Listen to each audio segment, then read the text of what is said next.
Okay, here we are in Frisco, Texas, and a lot of people are experiencing leaks at the meter. And this is kind of a typical setup here in Frisco that we run into. You've got your meter, which is your main shutoff here. And a lot of people ask us, where do we shut the water off in case of an emergency? And what you have here is there's a little slotted head down in here that a meter key, which looks something like this here, will fit on, and you can turn it to shut the water off. And behind the meter you'll have a piece of pipe that comes out this way and then tees up into a usually the sprinkler box if you have one, which is right here. This is your sprinkler backflow preventer. And these little PVC fittings, which I'll show you here in a minute, are usually the cause of the problem.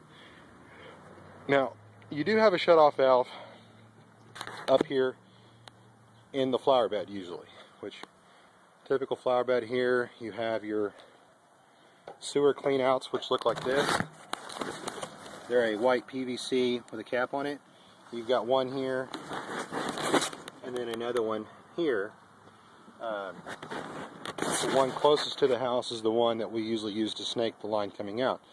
And then you'll find, if you can find it, a green lid box, which that's what this is here.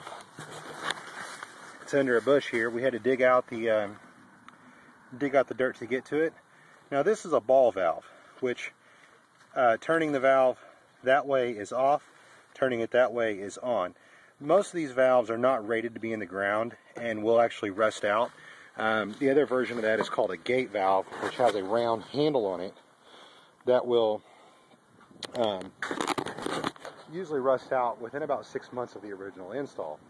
And we don't recommend shutting the water off up here unless you've had a really good heavy-duty valve installed, which we install a all-brass utility grade valve, which is similar to what the city installs, except for it has a handle that we put on it. If we put one of those on for you, you should be able to get 30 years out of that valve with no problem. The gate valves usually do not completely shut the water off. That's why we recommend you shutting the water off out here. Now here's the problem. The city of Frisco and most cities do not want homeowners turning that water off. So you can call the utility department and they will come out and shut that off. Or if you're in an emergency situation where you got water flooding in the house, if you call the non-emergency fire department number, they will come out and shut that water off for you. And that's usually what we recommend doing. That way you're not getting in trouble with the city. In most cases, if you don't know where your shutoff valve is, by the time you find it, you've already done a lot of damage to your house. So I'll show you here in a minute this fitting once we get it cleaned up and kind of what it looks like.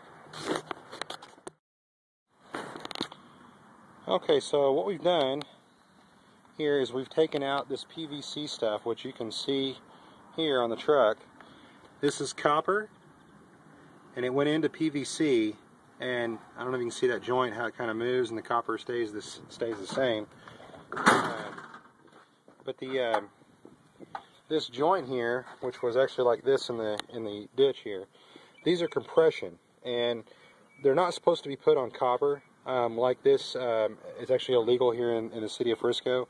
And what happens is when the line is ran, the irrigation companies will come back in and add this T, or sometimes the plumber will, and it can actually cause a leak here or here and cause a problem. This one was actually leaking here. And if I take this copper off of here, if I take this off, you'll actually see what it does to the copper here. Let me.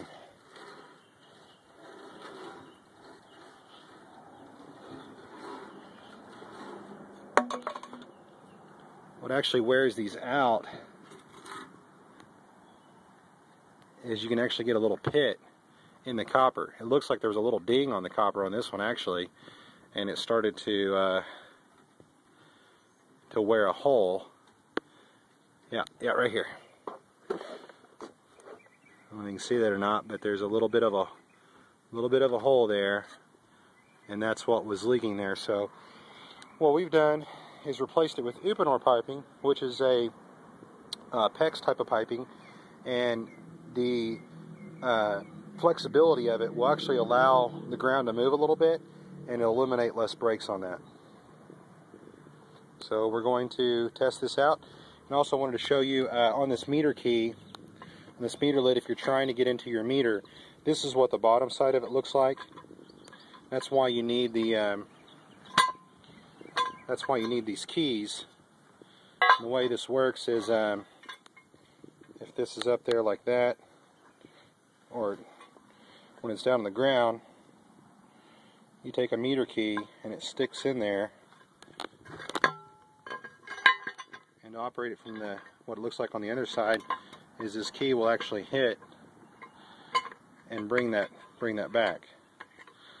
So that's how a meter key works, and the reason you have to have them in there is because of this little piece here is holding that in there. And then I'll show you that slotted head. Once you get the lid open, that slotted head is right down there like that. Turn it to the right and that shuts the water off. Turn it all the way to the left and that will usually open the water up. Sometimes these stops, there's a stop on here, sometimes they're broken. So if you keep spinning it, you basically need to open a faucet on the outside of the house and keep turning it until you see the water to stop. And you can also watch this little red dial down in here. If the dial is moving, then there's still water moving through the meter.